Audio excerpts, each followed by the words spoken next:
Hello, welcome to the Southbound Sports Show. I'm your host, Richie Leahy, here with my co-host, Maddie B. Got hit with that crazy storm last week, so my mic kind of cut out and then went really bad quality, so I apologize for that. Hopefully, we don't have that happen again this week. But, speaking of unexpected stuff, Steelers get put on an unexpected bye last week, so we don't even get to see them play. Fortunately, it works out. They're still atop of the AFC North. I think they're pushing that game back. I'm not sure how they're going to fix some of the scheduling, because right after that, Cam Newton went down with coronavirus, and I thought for sure they were going to cancel that week, but instead, they totally screwed over ESPN. And I wanted to mention this because I have some other stuff about the network stuff on the docket, but I didn't want to forget it. They put a better game, the Patriots-Chiefs game, on CBS right before Monday Night Football. And ESPN pays a lot of money for that Monday Night Football slot. And realistically, that game at the beginning of the season, Green Bay and Atlanta, it didn't look like a bad game. I mean, we didn't know how bad Atlanta was going to be. But in terms of just like the potential matchup, they went ahead and just put the game there. So they're showing this year, they're pulling out all the stops. Like, they're not messing around with the coronavirus stuff. Before we get into the NFL stuff, I wanted to check in with you. I know you guys suffered another tough loss on the road, Matt. You want to get into that? Yeah, it was really brutal. We thought going in that we had a pretty solid game plan going into play. We played Juniata Valley. They've been a team that within District 6 has been pretty competitive over the last couple of years, and we knew it was going to be a tough matchup, and it just we got killed with that injury bug again. Going into pregame, we had one of our players pull a hammy, and we were down another player, and it was tough to rebound from it. So thankfully we're starting a home stretch. We got 3 games at home that hopefully we can right the ship and get going in the right direction. And I almost put injuries as the topic, or dealing with injuries, but I didn't want to sugarcoat it or make it seem like I'm just propping you up. Well, so, it is one of those things that injuries happen to a lot of programs, and especially in a coronavirus type season. But with a small program like ours, 1 or 2 injuries really just completely change the dynamics of our offense and our team. So we're hoping to get guys back, and definitely trying to move some things around. It's making me be more creative as a play caller to try to come up with some different ways to get the ball to kids. And I'm having the same issue right now in fantasy football. I know everyone loves to hear about it. I got Christian McCaffrey out, and now Eckler's down. I can't catch a break, dude. My top two running backs are just done. And then you let Latavius Murray go, and he goes off for 20 points. I don't even care about that, because that's going to be an anomaly. I had him because I wasn't sure if Camara was going to go ahead and hold out. So that was kind of just a late round pick. And I probably wouldn't have played him probably now I would be stuck playing him. But I picked up Henderson from the Rams. He's been doing all right in the backup role for McCaffrey. But finding someone else, Kenyon Drake, he was a miss. I'm almost ready to drop him as well. But I'm going to have to hold on to him now just because of injuries. I think my IR, we had 4 slots full. Speaking of injuries, I'm full. I had a kicker go down. The number 1 kicker, the guy from Atlanta. Of course I'm awesome at kickers for some reason. I always get one of the top guys injured. Mm-hmm. So, do I just cut him? Kickers, you can always pick another guy up and get very similar pushback, but I don't know. It's been a crazy year, and I hate it. And it's not just you got the coronavirus stuff. They canceled the Titans-Steelers game. Fortunately for me, I was unaffected by that, but I know I benched Sammy Watkins. It didn't end up making a difference because I didn't know if they were going to play, and I had enough wide receiver power, even though my team ended up just getting destroyed with injuries, because I think John Brown got injured for the Buffalo immediately too, or someone else went out too, maybe the guy from the Dolphins. I had a bunch of guys just get injured in the first quarter, and I'm done. When you get 4 alerts that your guys are all going down, it's not going to be a good week. So I can't remember who all was injured this week versus last week. But it can't be the only one because you're getting games potentially pushed back. I think they said that the Titans are going to be cleared to play this week. And I just wanted to clear it up for people. So the NFL, I think the CDC guidelines are, you get it, you have to self-quarantine or whatever for 14 days. The NFL has access to tests where they can tell if you're contagious or not. So they don't have to wait that. That 14 days is just kind of like a precautionary thing if you can't get tested again. So that's my understanding of it, where the NFL, they're able to just test the people that were, they're testing just to see if they're contagious. And these are top athletes, so they're in great shape. It might only take them a couple of days to fight it off. Because I think they said even with like President Trump getting it, like 10 days, they were going to keep him on just to make sure that he wasn't contagious. And so that's what they're looking at with the NFL. They're going to isolate the people that get it. They were even talking about potentially putting fines out. I know they fined like a ton of Raiders players because they went to a charity event without masks on. And so they're looking into, I don't know if you saw this, but there's talk now of possibly taking draft picks and doing other harsh penalties on teams that are caught breaking their coronavirus thing. I think I saw a memo. I don't know if it was an official memo or if it was something sent to the press because we have access to the some of the Steelers press stuff. They said that they were sending it out just letting people know that like it's not going to be tolerated. So they're going to be looking for it. They're going to start doing video monitoring on facilities and things like that. Because a lot of times, I think the very first game, like that one of the Kansas City games, it was like a crew member, like a field crew guy, they had it. And so if players are not wearing masks or whatever, just around the building, you don't know. Staff's coming in and out. So I know I talked about it with like the coaches wearing masks and the testing and stuff in the game. That's one thing. But like, if you're going to be out and about putting the entire NFL season at risk, that's not a good look. So it's different with the NBA. The NBA, they went above and beyond like making people not even leave their bubble. The NFL is not doing the bubble, but we'll see how it continues. This was the first week. This is week 4. But this is one of the things when you look at like Cam Newton testing positive, it's interesting because that those guys are getting tested all the time. They're at the facility. They're around all the other players. They're around all the other coaches, and nobody else ended up getting infected other than Cam Newton. So I think that was an interesting thing that I saw, that even though he tested positive, there was nobody else on the team. So I guess there is some positive in that. That's a good thing with their protocols. The way I understand it is they know you're going to be interacting with your family. So they have those quick response tests. And let's be honest, these facilities are gigantic. They can test you when you come in, isolate you to like the quarterback room or whatever to watch some film until they get the test back and then clear you for practice. Like it's a full-time job for these guys. It's not like college where they're going to be going to class and then coming back and taking practice where they were just exposed. Like they can come into the facility, take the test, have it administered, go do their own individual work, whether it's like conditioning, whatever they want to do, and then come back and find out if they're cleared to have contact with anyone else. So, I mean, that shows that it's working to me. That you can have one guy come into the building that's contagious, and yet they, in a day or two, because by Monday, so they pushed back Sunday because they wanted at least a day to make sure no one else picked it up. And then by Monday, that's 2 negative tests for everybody. You're good to go. Of course, it was the worst case scenario for them. Their starting quarterback is the one that's out. So, nothing they can do about that. But in terms of like the NFL, scoring's up this year. I know I kind of wrote off like the Falcons-Packers game, but the Packers have been putting up points just overall. I think we mentioned that last week. But the NFL, they said overall, this is one of their highest scoring years of all time throughout the first 4 games.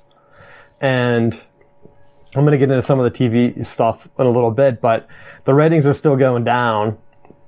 And they sent out a memo saying like not to worry about it to the teams. Because like they're putting a product out there that Everyone talks about like, oh, the NFL is boring. They need higher scoring like college. Like, look, right now it's not really translating to more fans. So do they need that? Because with higher scoring games, you also get more blowouts. And that's the quickest way I think that the fans will turn the games off. And I had a note here. I want to make sure I don't forget it. But a shout out to the Browns. The only team with a winning record that also has a negative point differential. Which is my new stat that I'm looking at. Just because you look at like what teams are actually blowing other teams out. Because the Packers are putting up a ton of points and their point differential is also high. So right now, I didn't have confidence on them going into the season, but I would say between them and the Seahawks and, of course, my man Tom Brady, those are my teams that I'm leaning on right now to go out and potentially win the NFC. And then the AFC, of course, you have the Chiefs and the Ravens right now leading it. But there are also some surprising teams like the Colts with Phillip Rivers. He's able to come in, put the pressure on the Titans, and I think that they were lucky to get that bye because, the Steelers were going to beat them. They'd be tied for first right now with the Colts. And Phillip Rivers filled in. That's one of the things where people, the last couple of years, we've just been waiting and waiting to see what Andrew Luck was going to be able to accomplish. Now, we're going to get to see as close as we could with Phillip Rivers. If he can stay healthy, that is what Andrew Luck should have been able to do with the Colts team. I know there's a year removed, but that's my last big thing that I had that I wanted to bring up. I think the Colts are going to be an interesting team. A lot of people are going to think that they came out of nowhere, but that team, I mean, it's still built with Andrew Luck in mind. Now they have a stud quarterback. Are they immediately going to put it all together? What are your thoughts? So they replaced an injury-prone quarterback with a injury-prone quarterback. But he's old and wise, Matt. And frail. Hey, we don't know if he's going to get injured. He didn't get as injured as Andrew Luck, for being honest. That's not... you really set the bar low as far as expectations. But, yeah, I mean, I think that they have the potential, and I think that coming off of that Philadelphia Eagles tree, that they have the blueprint of what they need to do to win. It's just a matter of just being consistent with it, and I think that the potential is there. I mean, when you look at the Texans, I mean, they've completely turned into a dumpster fire, firing O'Brien. So now they're looking for a head coach, a GM. Like, I think he was like every role for them. So now they're going to have to spend the next couple weeks trying to find, the replacement. And I think this may be the time where Kansas City offensive coordinator Eric Bieniemy finally gets the call to potentially be the head coach. I saw one of the reports was that they were vetting McDaniels from New England for the opening. It's like, why?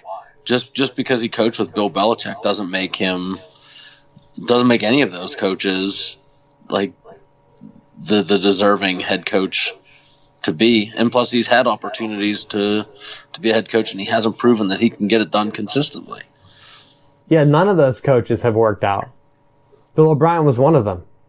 Why would you go right from that to someone else? Look at the lines with Matt Patricia. I mean, I'm looking at that. Bill O'Brien has won the division, I think they said 4 times. So, if you're the Lions, why not just snatch him up and say, you know what, let's just try to get to that average. Like, that's what they needed to do. They had a chance. I saw a depressing stat for them. They had a chance at, like, Andy Reid, like, twice. Knowing that everyone kept saying, like, oh, he's just mediocre. Like, he's not going to be the guy to take you to the next level. But the Lions need to get to that first level. And then, what are you going to do? If you don't ever get to that level, it's like what the Browns are trying to do right now. They looked rough last year. Now they're 3-1. Can they get to that consistent winning level? And I think Bill O'Brien could be one of those guys. Another one would be Ron Rivera. Look what he's doing with Washington. I know they're awful. He's also had a weird year getting cancer and things like that. Mike McCarthy, though, for the Cowboys is a similar coach. But, I mean, you have some guys with success around the league. They always cycle around through the same couple of teams. And some of those teams can win the Super Bowl. But then you have the bottom feeders that are always like, let's just get a guy from Bill Belichick's tree and see what happens. It's like, no. Surely they will bring us the magic. And I think if for nothing else, you're going to see that even fewer coaches are going to get that general manager title as well. Because I think you almost need someone detached handling the player personnel decisions. I mean, it's good as the head coach to be able to say, we need this person, or we need this, we need to try to fill this position. But I think what makes it more difficult is when you have that same person being the head coach and general manager, is that then you're starting to balance some of the financial end of the contracts and things that I think you get so tied down to some of that stuff that you become, I guess, less effective. Well, I think it also deals with you're a coach and you think like, oh, if I could only get that guy, like he's a game breaker, I should get him. And then you're giving up a ton of pieces and moving guys around. Or like Bill O'Brien started to make strange moves. Like he was probably thinking, I need a guy like David Johnson. I don't care if I give up my best wide receiver for it. And then some other picks. It's like, well, what are you doing? I mean, David Johnson, he was working out well for them. I mean, he has a bunch of touchdown runs. He looked like he was good this year and finally healthy. But it's kind of like, okay, you got that guy, but then what? Like now your offense isn't really completing passes, or the passing game's kind of messed up now. So at some point you kind of need someone to step back and say like, look, this isn't a good deal for us. We can try to bring in another running back. I mean, like look at Kansas City. They picked that guy from LSU. He's been lights out for them. It's like we can get another guy. Why take a gamble on an injured guy and give away our best receiver for it? Like it just didn't make sense. I know that they had contract years and stuff like that, but some of that I think you need more of an analytical guy behind the scenes to kind of just look at it and say, is it worth that?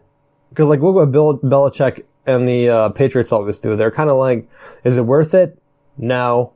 Let's just get more bodies and see if we can coach them up. Compared to, oh, let's just make a guy. We need this move. We're going to give away a bunch of pieces to make it happen. And that almost never works. So for him, Bill O'Brien to do that, I think that's why he got fired, more so than the coaching type stuff. But, I mean, what do I know? Maybe I'm wrong.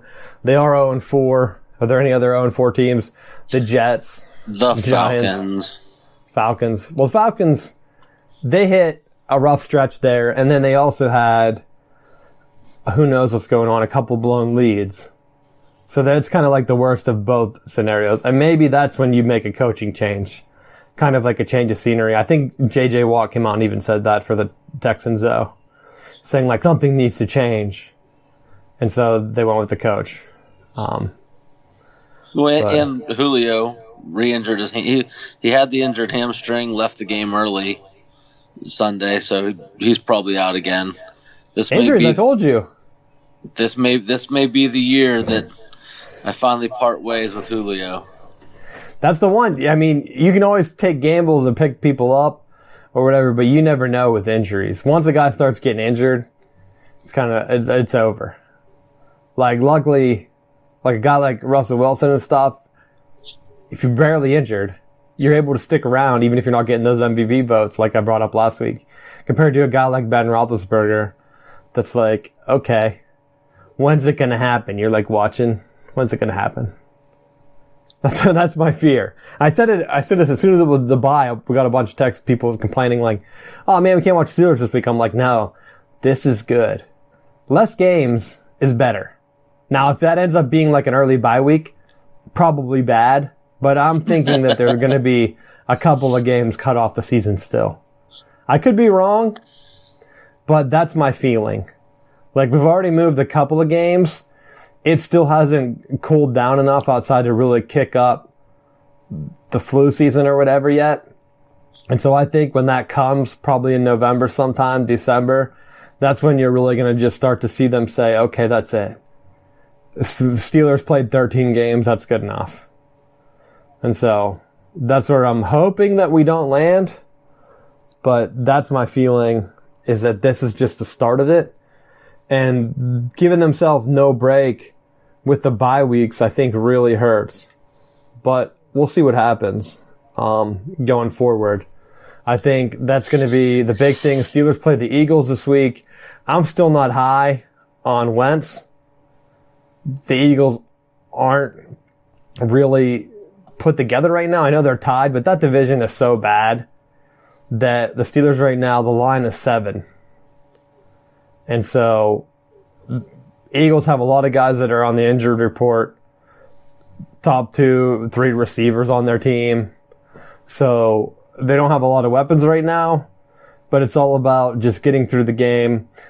Historically, this is the type of game that Pittsburgh would lose. What are your thoughts on it going in? I got to agree that I think that it's a game that they should win, and I think the extra week of practice, knowing that they were going to have the bye, I kind of like the mentality that Tomlin took, and they were like, well, you're not going to have a bye week now, and you're just going to have to play like a bunch of games in a row. And he's like, good. And I almost think that when you have that kind of mindset and you just get back into the swing of things, I think it's going to make them better down the stretch. Well, they did have to put in a petition with NFLPA to see if they were even able to practice because they had already hit the limit. Did you see that? No. So they were trying to get back into the groove like Monday. Was it or today? I don't even know what their normal schedule would be. And they were saying like, yo, you already practiced too many times on your bye week last week, so we're going to have to take a practice from you. So I think they petitioned and were able to get that extra practice back. But I thought, like, what a weird thing. To, like, you don't know if this is actually going to be their bye week. Why are you taking extra practices? I think, who did I see? Some, like, major newspaper, I don't want to just start throwing names out there, but they were starting to put together stats showing that football has been played, like, just sloppier this year overall, especially in college. Like, there's a huge drop-off in terms of performance.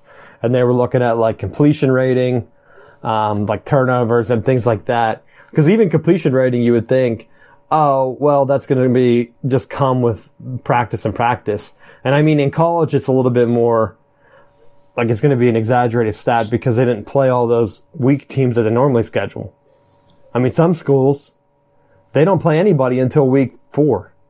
They schedule their 3 or 4 out-of-conference games, and they're garbage teams. Like, they're body bag teams. They pay them millions of dollars to come in and just take a beating. So, of course, the completion percentage is going to be super high for those games. And so, I want to see more of that stat. But, I mean, like, even the scoring being up in the NFL, the defense just hasn't had time to gel and get that togetherness. They haven't had it. And so we'll see if that continues throughout the season or if it starts to even itself back out. Because unfortunately enough, as we get into like the TV type stuff, they're up against the election and things for the next couple weeks. And so historically, I think that really crushes some of like the NFL coverage and things like that. So no preseason, weird scheduling. We have some buys and things like that. And then we're going to go from there. But we'll see what happens if they're going to have those extra schedules or if that's going to have like an effect down the road. I don't know. We're going to have to see in the next couple weeks. Again, it just depends if they're going to cancel certain games. And I don't know if they're going to yet. But we'll see. Anything else for the NFL? No. All right, I think that's pretty much it. Steelers, Eagles, that's the highlight for next week. I'm seeing Tom Brady's been clicking, though. So we'll see if they keep getting coverage going into that NFL season. The ratings and stuff that I was talking about.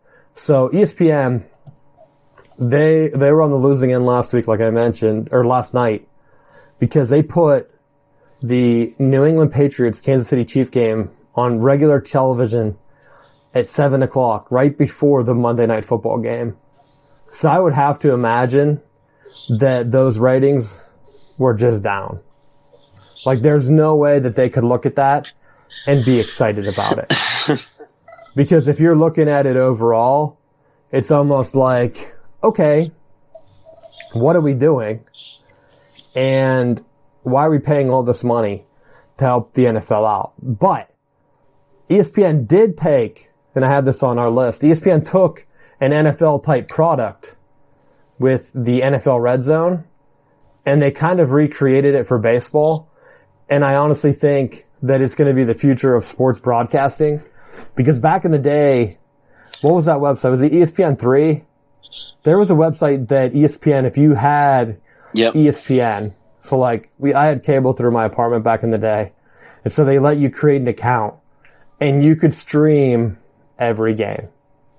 And it wasn't like high def streaming, but you could have 4 games on a computer and then 4 games on another computer, and then on your TV, like on a laptop, you had 4, TV had the other one, and then computer, your desktop had like 4 more. You could have like 9 games going just through their streaming thing.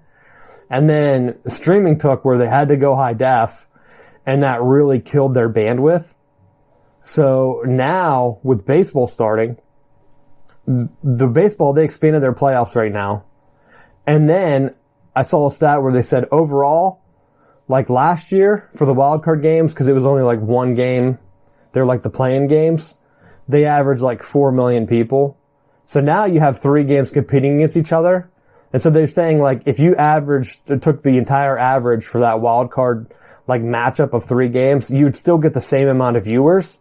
They're just spread out watching their game. So like they didn't actually see an increase or really a decrease. All they did was just split their viewership amongst the additional games. So they didn't see a gain from that. Like you still had 4 million baseball fans that were going to tune in, but instead of them all watching the same game, they just picked one. So like there wasn't an increase, which I thought was surprising because I thought that there would be some bandwagon fans, and maybe they're just down because of coronavirus. I don't know.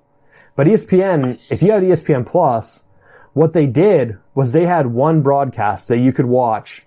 I don't want to say it's free, but I don't have ESPN right now because there's like nothing on that I'd pay for. So I have ESPN Plus though with like the Disney Plus or whatever that subscription is, and I never watch anything on it. But I got an email. It's like, hey, just so you know, we're trying this thing for baseball. And I was like, I want to watch this and see what happens. So all day, you just turn it on. They take you to the game. If there's only one game on, they just show it. But it's like the same crew. So they're kind of just sitting watching all of the games. And they're going to say like, okay, well, it's commercial, so we're going to kick you over to this other game. There are barely any commercials. So I know that they're not really worried about making commercial money on it, but it was so good. It brought me back to the days because, I mean, the Pirates aren't in the playoffs. I watched the Braves a lot growing up, but, I mean, baseball's kind of lost me as a fan just because of how the stuff, like, it takes forever to watch games. Then they do, they still don't have a salary cap, so if you're not a fan of, like, one of the top spending teams, your team's not going to be in it every year. It's hard to just stay motivated. Like, look at the bottom tier fans, like the Pirate fans. Like, there's zero reason for anyone to just get excited about baseball. And I've been to Pirates opening day. Like, I've been there because I've been pumped. Drove down, just took off work and went down with a buddy of mine. And we've been there. And then what? You know that that's the best it's going to be. So with baseball, it's like, how are you attracting the casual fans?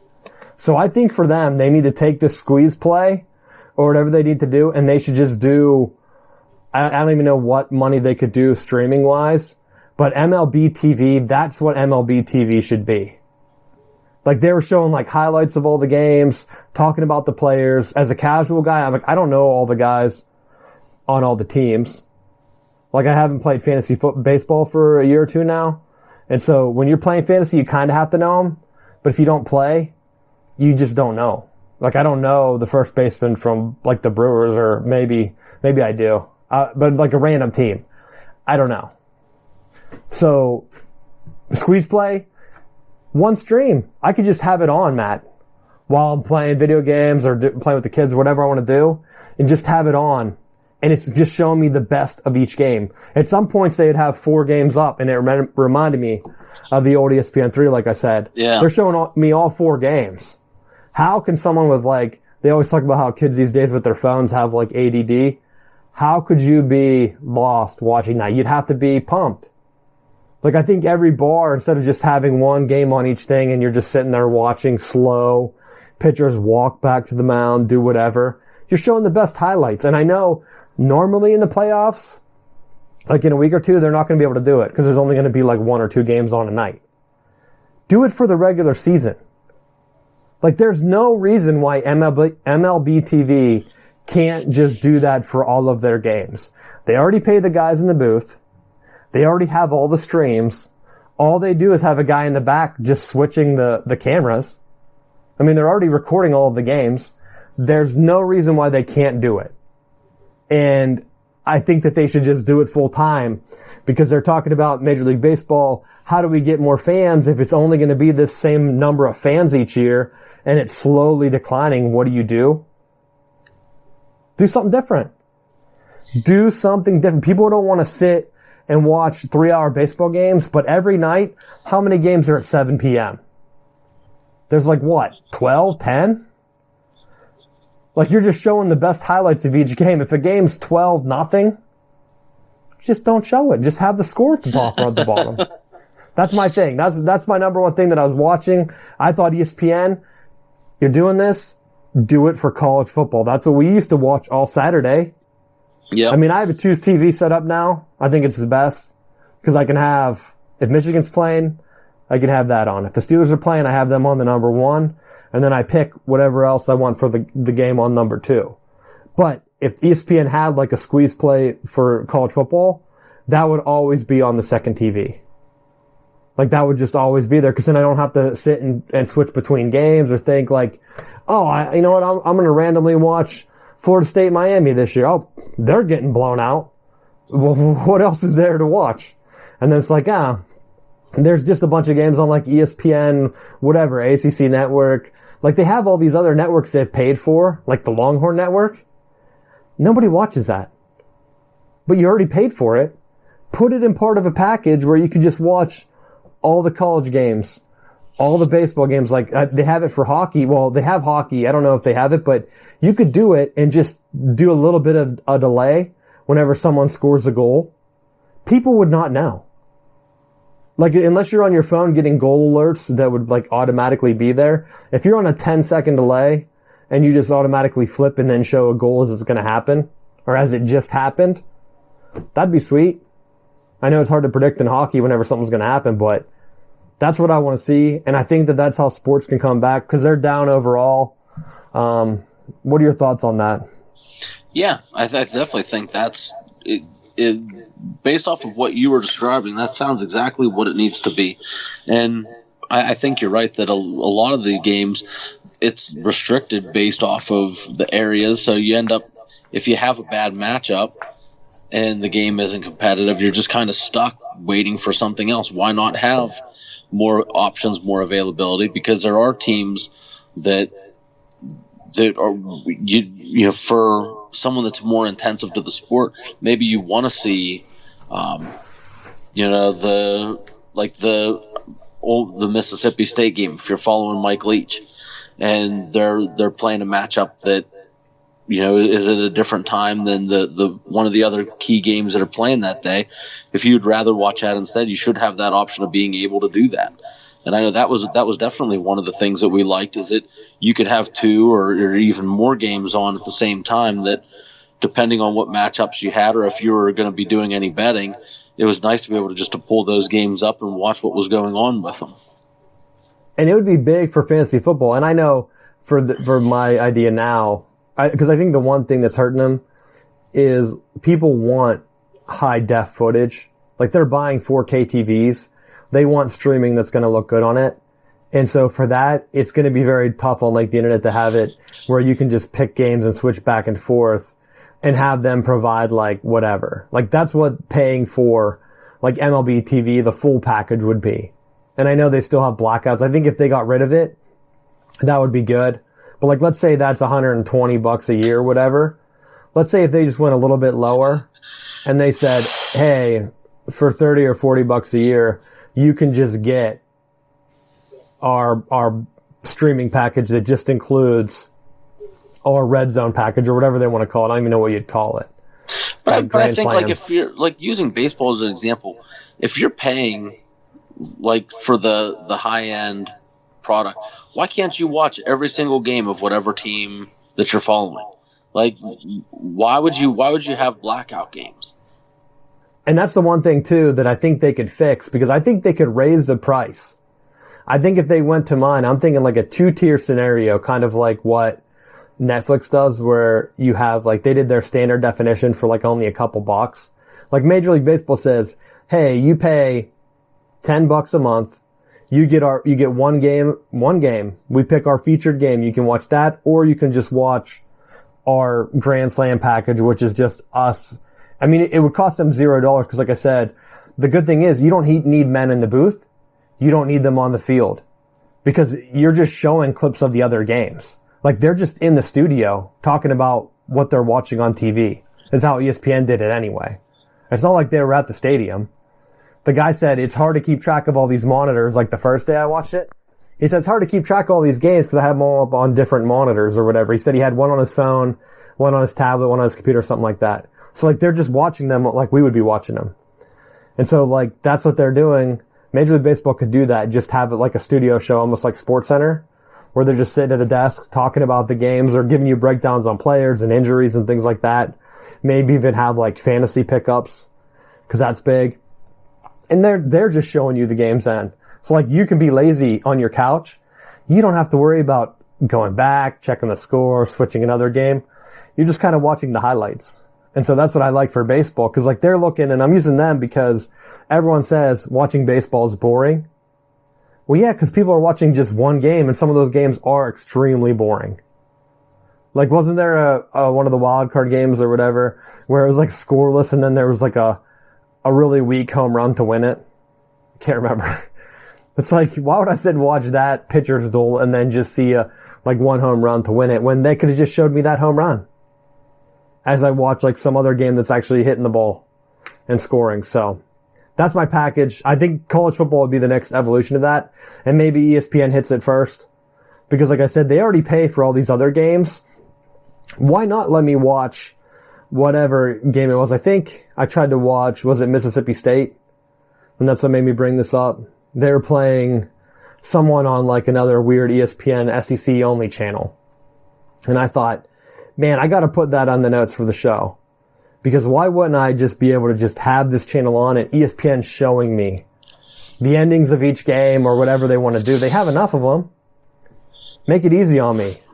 Not trying to find out what network it is, seeing if I have access to it, if I can watch it. Because some of them I don't know, because they don't say ESPN Plus. So I'm like, can I watch that at all? I don't know. No one knows, Matt. Too many different networks. You make it easy on me. That's what I'm saying. People are lazy. They keep saying everyone has their phone. Pretty soon people are going to watch sports on their phone. No, they are not. No one is ever going to sit down on their phone and watch a 3-hour baseball game, the entire thing. That's going to happen maybe 0 times. Because it's just not. Unless you're in a car. And that's like the only time I could think. Because I was thinking through scenarios. Like, when would someone even be watching on their phone? Like, if you're traveling and that's your only way to watch the game, like, that's it. Maybe you're like at the beach. But a lot of times you're just listening to stuff. Like, maybe you'll throw in headphones and just listen to the game. So you don't need all that stuff anyway. So just make it a best of. Make it easy for people. Then people might tune in on their phones for a little bit while they're cooking dinner, doing something else. The kids have the TV. So let's go ahead and just throw something on my phone real quick and watch a little bit. Make it easy for people. That's what I want. Because I have my last thing, I have the NBA. And I don't know if people like talking about the TV stuff, but it's definitely going to make a difference because coronavirus, it's down. The NBA numbers, I sent them to you, the headlines. I think I did. So, the first one, this is just what I brought it up like last week, how people are like trying to downplay the ratings disaster. This is the first headline. NBA Finals Game 1 dominates Wednesday night. Dips from last season. That was the initial headline. Then the numbers come out. NBA Finals draws lowest TV rating in history. So they tried to say like, oh no, it was still the best on TV that night. But the numbers were 7 million for Game 1, 6 million for Game 2, and a little bit under 6 million is 5.9 for Game 3. they continue to go down. Because, and just to put those in perspective, last year's finals averaged like 15 million people. That's like half, less than half. Like, it's the worst TV for basketball of all time. So for people that are out there pointing at all these articles about, oh, the NFL's dying, like it's going to be gone in 10 years, you'll never watch it, you'll never hear about it. What did I say? The headline was, NBA Finals dominates Wednesday night. Dominates Wednesday night. Like, that was the line they used for a poor turnout. That was half of what last year was. And then what did they say for the NFL? Like, oh, the NFL's in trouble. They only had 19 million watch that one Chiefs game. Remember that? It was like week 1. They were like, oh yeah, this is horrible for the NFL. They had 19 million. That was down from 21 million. What a huge drop. The NBA though, they couldn't even make it up.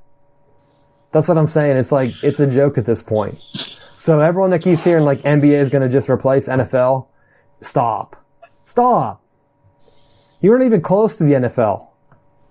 It's embarrassing. I try to look for new NFL numbers, and a lot of people are saying like the ratings keep declining, but I didn't see any hard numbers on it. I did see some baseball ones, like I said. They were averaging like 4 million across all their games, which is bad. Because like, I mean, the NBA is down to 1 game. They're getting 5 million. So we'll see when the World Series comes. If the World Series beats the NBA Finals, that's great news for Major League Baseball. And if I were them, I'd be broadcasting it everywhere. Because this year it's finally like a 1-to-1 comparison. They're both up against football. The NBA was on Wednesday night. You can't tell me that people are watching other sports. There's nothing else on Wednesday night. They were up against baseball. That was it. That was the only thing that they were up against. Baseball had 4 million total. Basketball had like 7 million total. And that was just wild card for baseball. So people might not even have been tuned in. This is the NBA Finals. So that's my last thing that I want to talk about. People are talking about NFL's canceling games. They're not going to have a season. Viewership's down. They're going to lose funding. What's going to happen? Stop. They're already writing the other opposite headlines for NBA, and their ratings are way worse. So.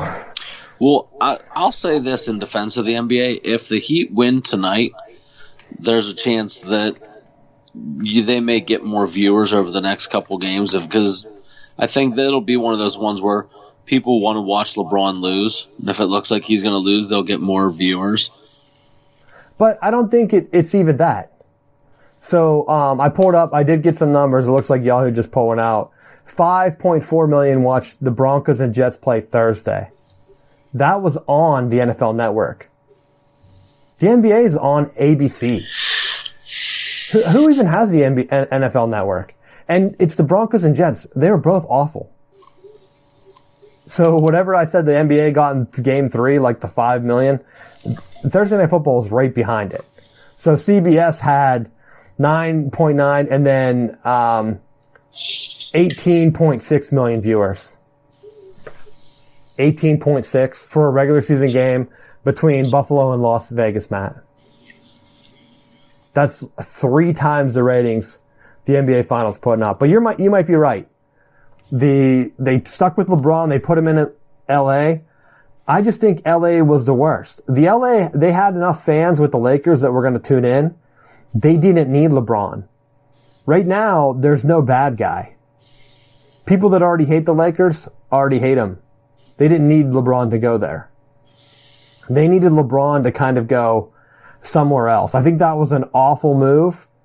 And I think the NBA was behind him, kind of thinking like, oh, well, you can easily transition. You're going to be on our biggest thing. I mean, they didn't know Kobe was going to be in that accident. But they were like, we need a next big-time Laker guy. We can try to put your legacy up against them. Magic, Kobe, LeBron, like, just think of how great that is. But then, like, realistically, they didn't need that. And Miami's proven they didn't need LeBron either. They're in the finals.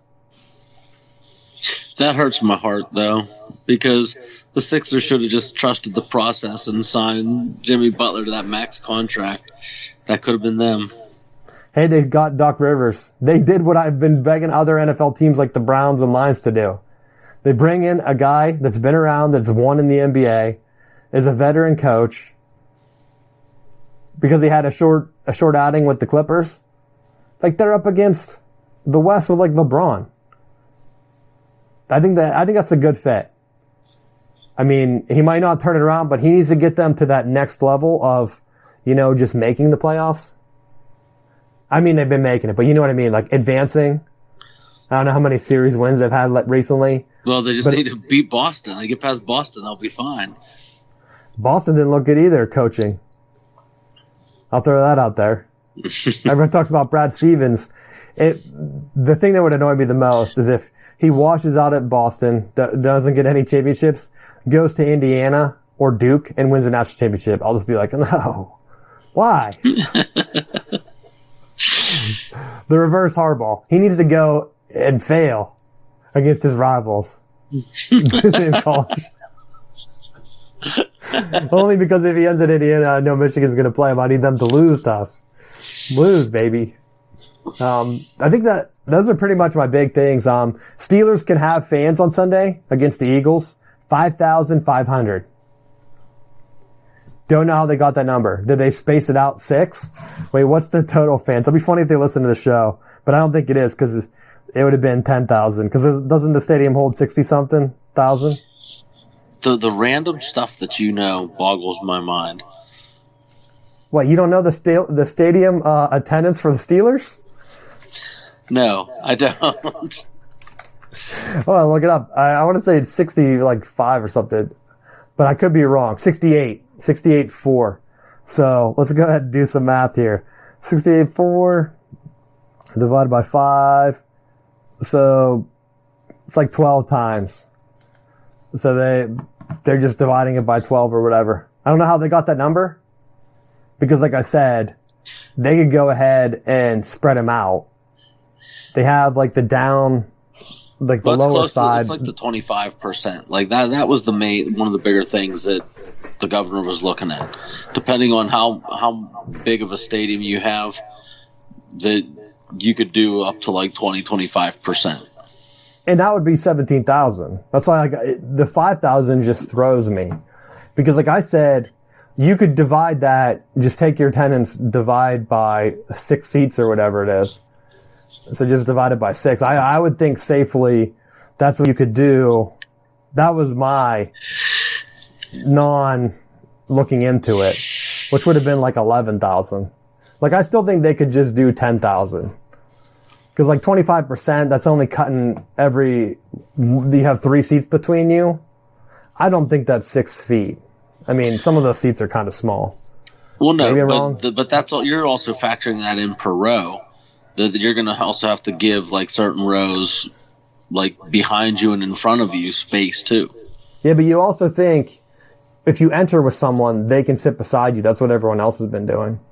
Because, like, you're coming with your family. It's not like you and your son or whatever are going to have to distance. Oh, great. So if I were to take my wife to a game, I'd have to sit with her? That's exactly what that means. I thought coronavirus would be the perfect opportunity to be like, no, go sit over there. No one said it's going to be a cheap date, Matt. That's why they're, that's why they're cracking open the... brought right to you. That's why they're bringing the fans and everything in. I think the one thing, LSU now... They're stopping the testing for college, and they're letting fans come in, and they're serving alcohol. They said, "We're sorry you witnessed that big beatdown we had. That was bad of us. So you can come in, you can get your alcohol, you can do your own thing."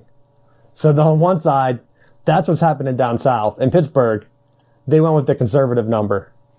Only 5,000 something fans, 5.5.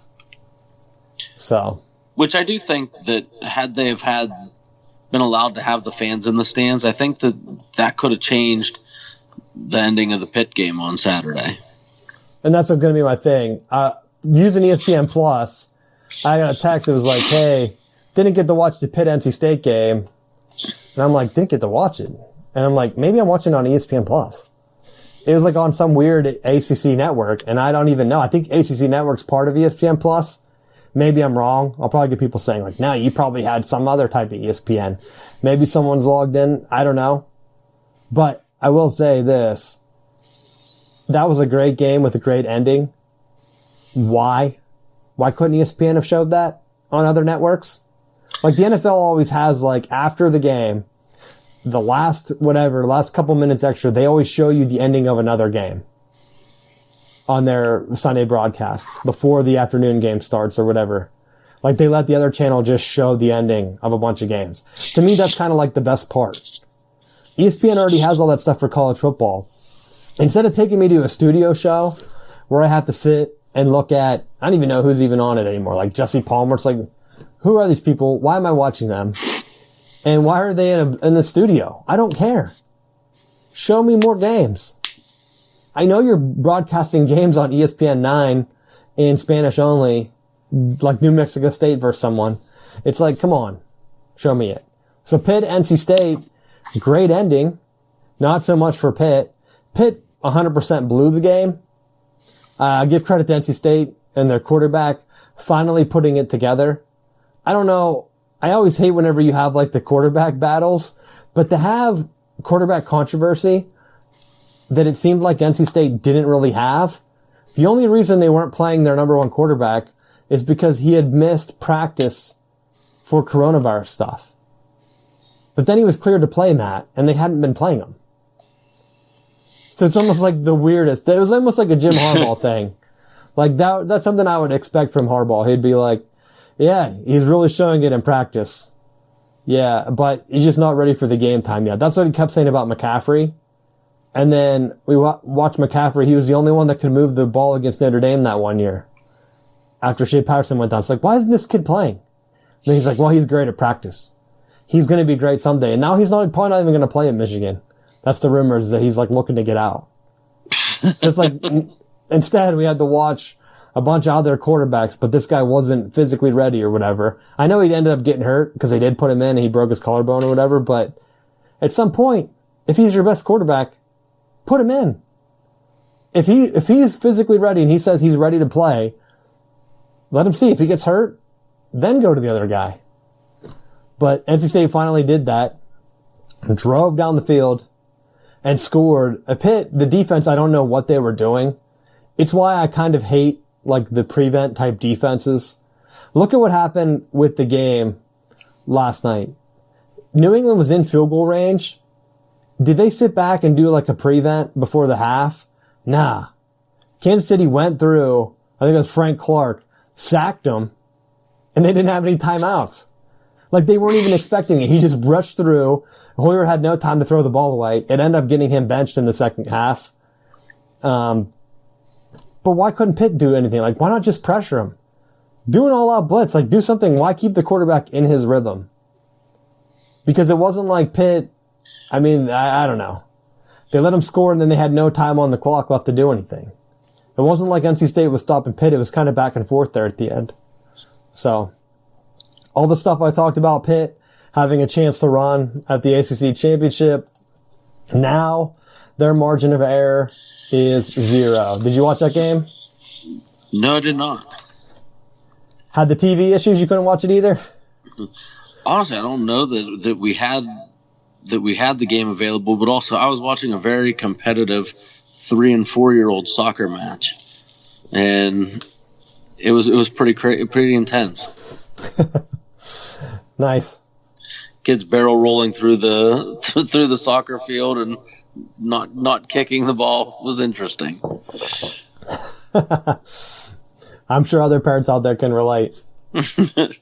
My kids are trying to throw chop blocks at people. I was proud. I know that's the one thing that always gets me is watching young kids play sports. It's almost like, I could be doing anything else. But getting back to Pitt, they had a slim chance.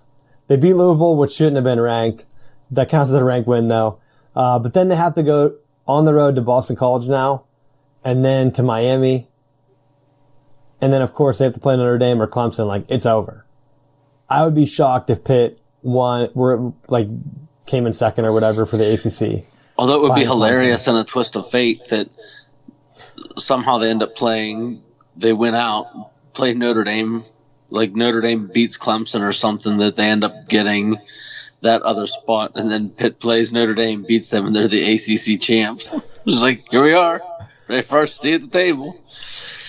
For that to happen, Pitt would have to win out, beat Notre Dame in the regular season, and then re-beat them again in the championship game, which would be hilarious.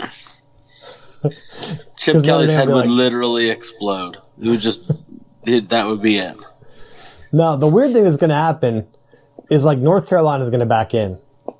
Mac Brown is going to get them to like sneak in because I think they're undefeated right now and they haven't really been playing because of their own issues.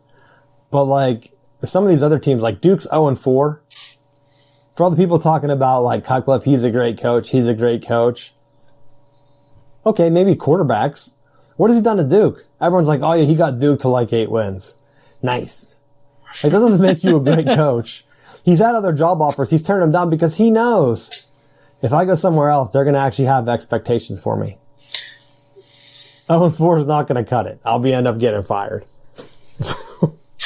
Well, to me, that's always been, you're joking about that, but I always wonder, like with coaches, they get an established spot. Why job hunt? Like, why job hop? Like, we've made comments before about Rich Rod. He had a good thing going at West Virginia, took the higher paying job at Michigan, and the seasons that he was having weren't going to get it done. I'll go back on the Rich Rod thing because I go back and forth on this. I thought at the time it was a great hire, but the way that he didn't stick to his guns, because he let the boosters do a lot of talking, and possibly it was because they were withholding like financials or whatever for like facilities and things like that. Because it only takes one person hates you that's like a big time donor, and I mean we've seen it at other schools. Like they're not going to last long. Like you start losing, that money's cut off. You're not getting the new training facility or whatever. Recruiting tanks. It's very easy. Like people don't like they always think like, oh, bagmen. Possibly. I mean, I think everyone knows that they're probably out there. But for other schools that are trying to play it clean, even if they're doing that, the donors are still paying for everything. So if they get together and say, hey, we're not going to support this guy, we didn't want him in the first place, it's a lose-lose. And so I blame some of that just on the internal stuff, not letting him bring in his own staff, not giving him like the support and stuff. And then by that time it was too late. And he didn't go down any year. His wins increased every year at Michigan.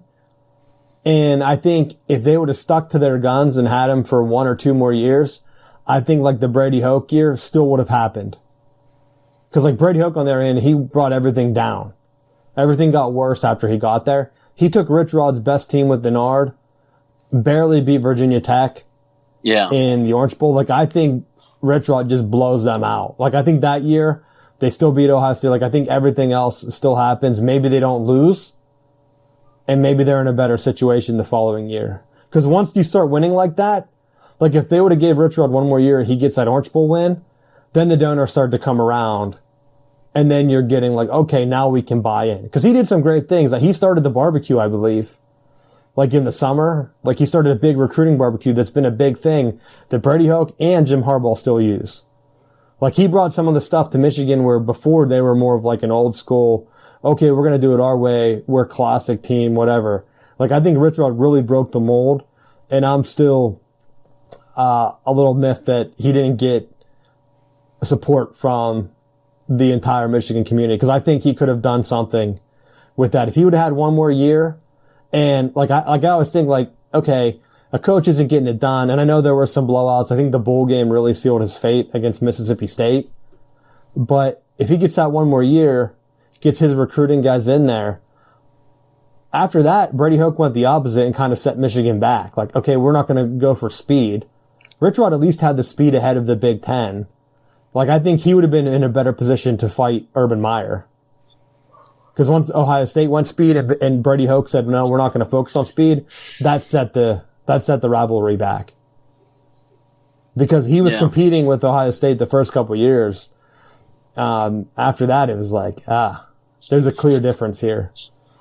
So, and then that's a battle Harbaugh's fighting. So, I don't know. I think if you're looking at teams like that, like Cutcliffe, Rich Rod, if he would have stayed at West Virginia, I think West Virginia would be in the ACC. I think 100% West Virginia and Pitt would have been in the ACC. I don't think Louisville would have made it. Because I think like you could take Cutcliffe and you could put him in just about any school, and I think that he could still continue to have some level of success. But I just don't know that a team would be patient enough to allow him the time to get it to where it needs to be. Because like you look at, I mean, and even Florida State right now, like Taggart had issues, and the more stuff that comes out that there was a bigger mess at Florida State than anyone outside of the program really knew. I think even to give him, had they've given him more time to eventually get the right guys into place, they would be fine. Like you look at Joe Paterno and you look at Bobby Bowden, for as long as they were at Penn State and Florida State respectively, they had some years that were down and they had some off years, but they were able to continue working through it. And the benefit of it is that those programs were elevated to a much higher status. And that's one of the things where people say that like they need time. Okay, you need to make the jump. But there are other factors around it too. Like Miami went through a coaching change now. That could have benefited Florida State. It looks like it's not going to. So now that's going to put even more pressure because they made a coaching change. It's like Miami can just point and say like, look, Florida, you think we're the unstable one changing coaches? Just having a coach randomly quit one day? Like, look at Florida State. We're better than them. And if you don't think that they're telling recruits that, you're crazy. Because, like, look at Florida State. You want to fill in on that game on Saturday? Well, speaking of games that you couldn't watch, I wanted to see where I turned my head for a second and they were down 14-0. It was like, oh, here we go. If they don't win this one, they may not win a game this season. And, you know, it did end up where they came back and won, and it was an FCS opponent, don't get me wrong. But the thing that I liked was that based off of some of the stuff that I watched after the game and just some of the commentary from following a lot of former players and stuff, I like the fact that it's being recognized that Norvell's doing the right things. And there's a lot of players right now that are hitting the transfer portal and that are not playing, and they're starting to weed out the guys that either shouldn't have been offered. There's a lot of, it seems to be, issues with guys that shouldn't have been there, that were there for the wrong reasons, and it was affecting the culture. And, you know, that's, I know we've talked about it a good bit on here, just within my program, that culture is the most important thing, that if you don't have a good locker room and you don't have guys that buy in to being team players, it's an uphill battle.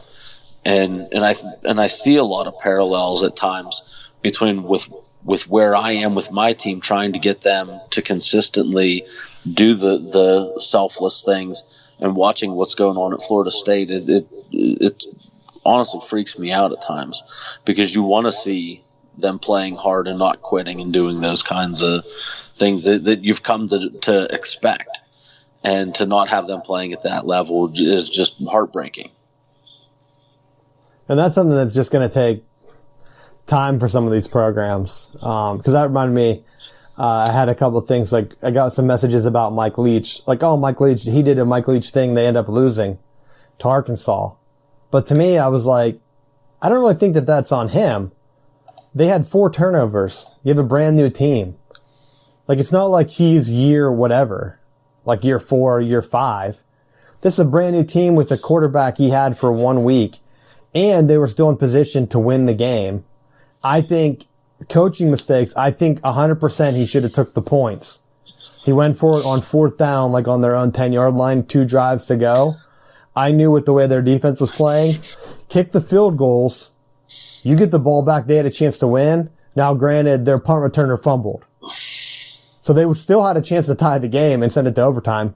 If he would have kicked one of those field goals, they would have had a chance to win it, but their guy fumbled it.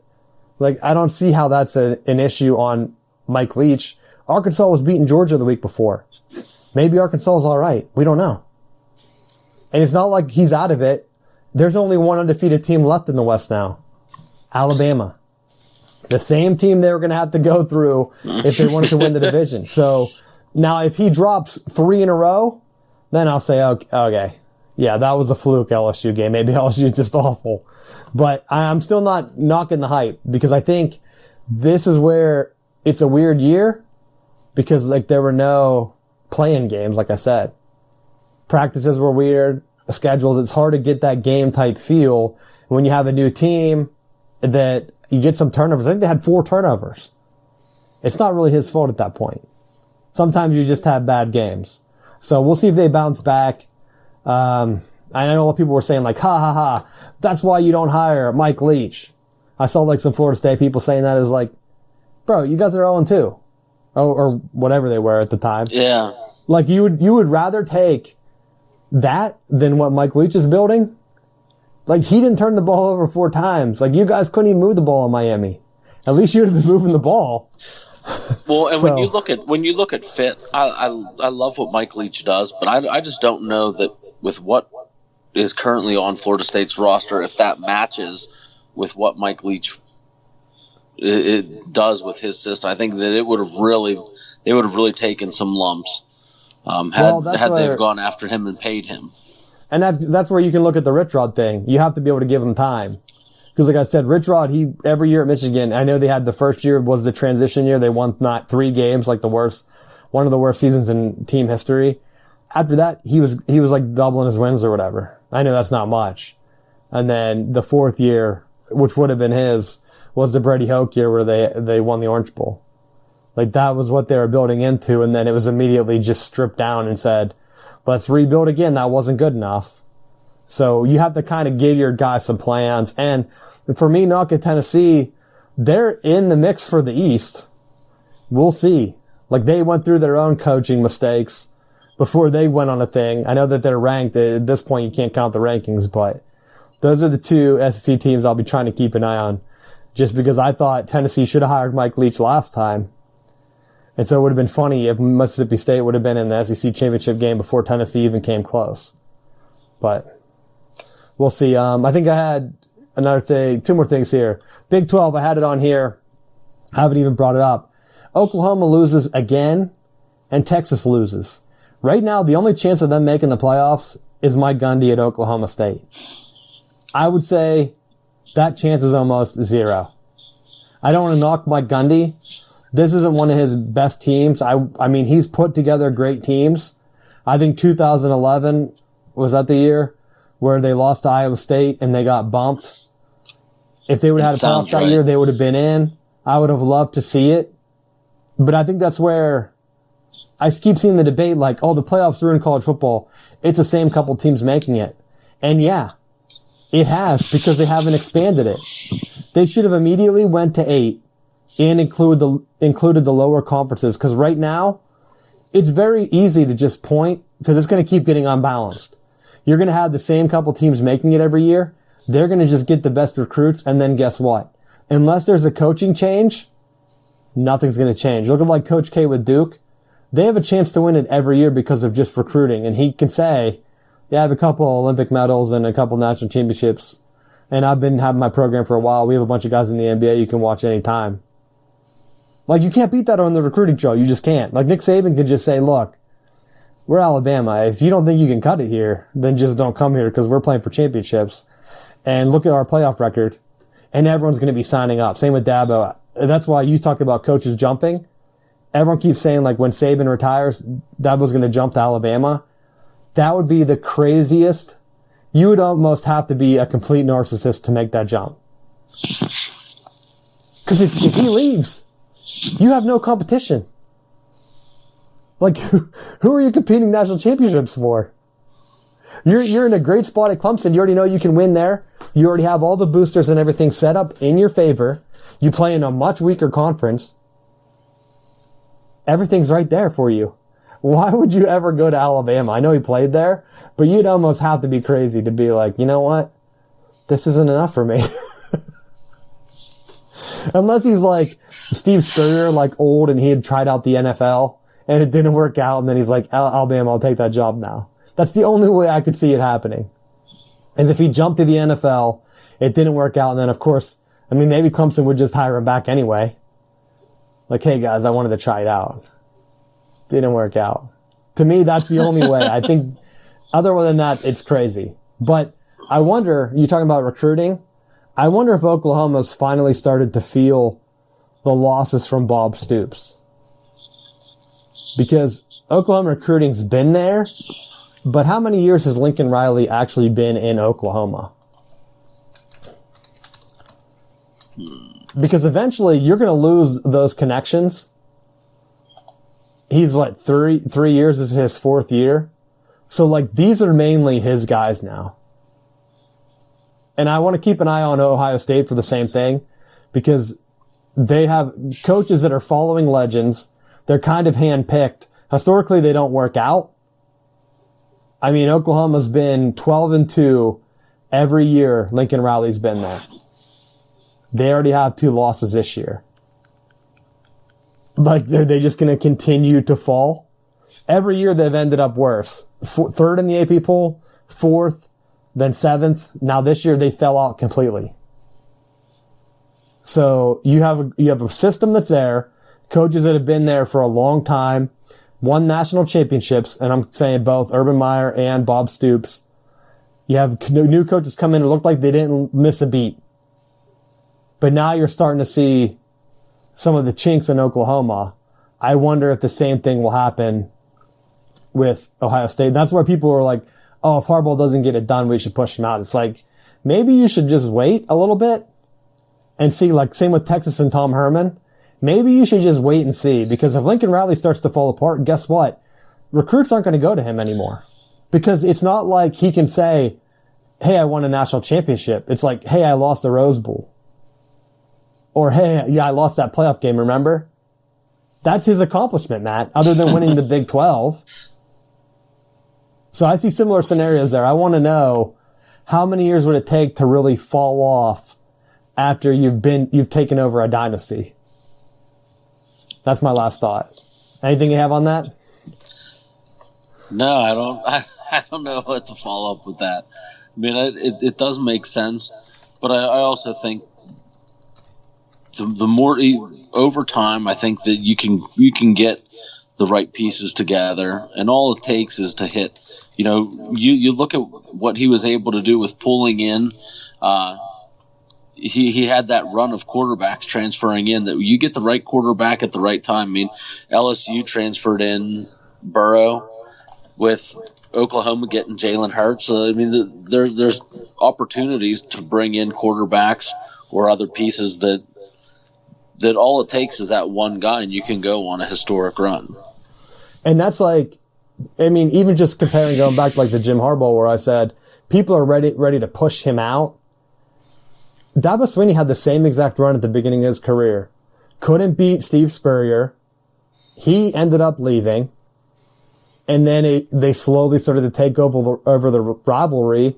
And once they got that quarterback in, it wasn't Deshaun Watson first, was it? Didn't they have someone else first? I can't remember. Taj Boyd was there with Chad Morris when they had that massive game with West Virginia.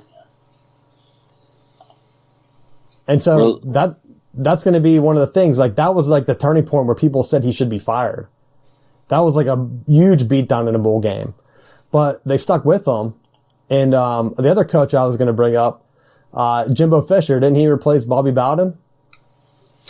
Yeah, but I think that was almost like he did replace Bowden, but that was like the transition was going on, and he was like pretty much running things by the time Bowden stepped out, or like it felt that like he had taken over recruiting, he'd taken over the offense, like there was everything else was in place for him to make that transition as seamless as possible. It was like the tail end there, they just kind of gently pushed him out the door. Well, they always say that it takes like 4 years, and he won his national championship at Florida State in his 4th year. And I know they didn't have a complete drop-off. They just kind of like slowly started to decline after that. And so that's where I'm wondering, like, Lincoln Riley, it's year 4. Like, this was the year, it hasn't happened up before then. Now you're going to start to see that decline. And are they going to give him time to rebuild? I would say, yeah. Who else are you going to get? Ryan Day right now with Ohio State, they went 13-1 last year. Of course, they lost in the playoffs. Now it's year 2. if you want recruits to start coming, you got to start to win on the big stage. Otherwise, you're just going to kind of be a lame duck. I would think Oregon's in the same scenario. I had the Pac-12 on here too. They released their schedule, Matt. They tried to like put their biggest games on ESPN with the rankings the way they are. They had like no biggest games. They should have just showed Oregon's schedule. Because Oregon's the only one, and it seemed like they were just showing everyone Oregon played, mixed in with a couple rivalries, excuse me. So that would be the other one. Chip Kelly, he leaves Oregon or whatever. And so like then they go to the playoffs. And was that the year? I can't even remember what year or who their coach was. It was Halfrich because that was the Florida State meltdown. Yeah. So they had a chance. They couldn't get it done. They lose to Ohio State, right, in the national championship game. Yep. And then I think I found an actual complete list here. So I will see how many years that actually was. Yeah, his fourth year, 4-8. So that seems to be the timeline. And then he was cut, of course, and they had Taggart for 1 year before Florida State gladly took him.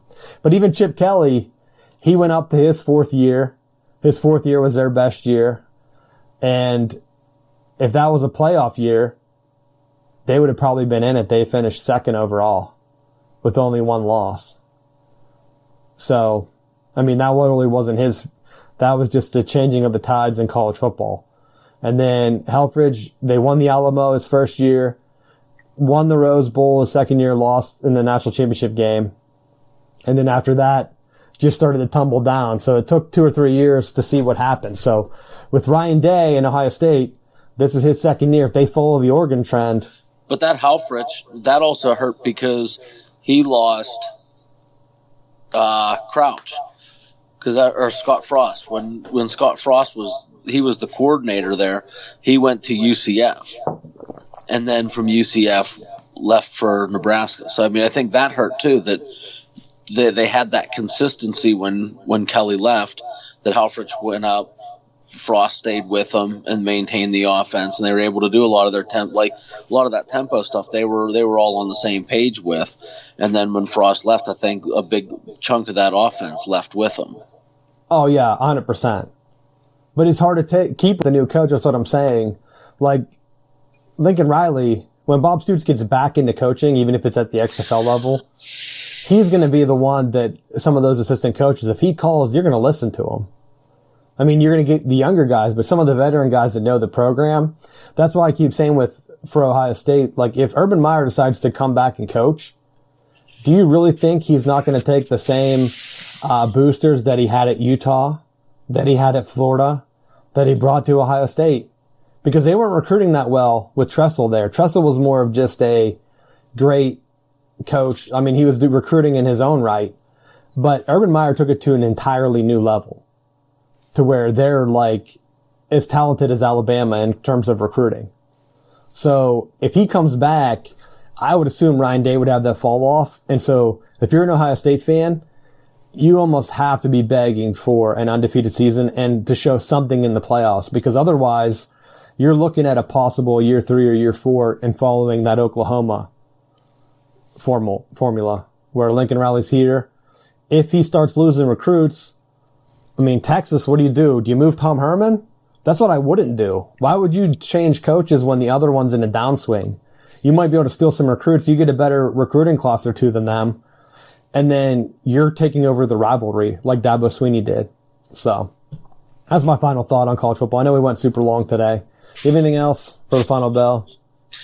I had nothing for the final bell. Well, I take that back. We do have a 3-game homestand, so you will be able to watch a high-def version of our games the next 3 weeks. So if you're sick of the NBA and you're sick of NFL and you want to just watch some high school football, you can tune into our team. Yeah, definitely check that out. Go to southboundsports.com. You can see all of that. I know we talked about the basketball. It's at halftime right now. The Lakers are winning. So if they win tonight, like you said, and then they win again, like I just don't see people that they're not going to tune in. Like there's zero reason. If they would get to a game 6 or a game 7 where the Heat had the lead, I could see people tuning in, but they're not going to get casual fans. Today's Tuesday. If the ratings drop again on Tuesday up against nothing, I don't see anyone joining back in just to see them close it out on Thursday or Friday. I don't know what the schedule looks like. But, I mean, the Yankees are on right now, so that will give us a good look. I mean, they're on TBS, so it's not a one-to-one. If it was on Fox or another major network, then we'd know, but that doesn't start till next week. So we'll be checking back in, and hopefully we'll get some more college football stuff. The Big Ten should be starting soon. If there's anything you want us to hit on, let us know. It was a weird week. Steelers ended up not playing, so messed up some of our stuff. But thanks for listening, and we'll see you next week.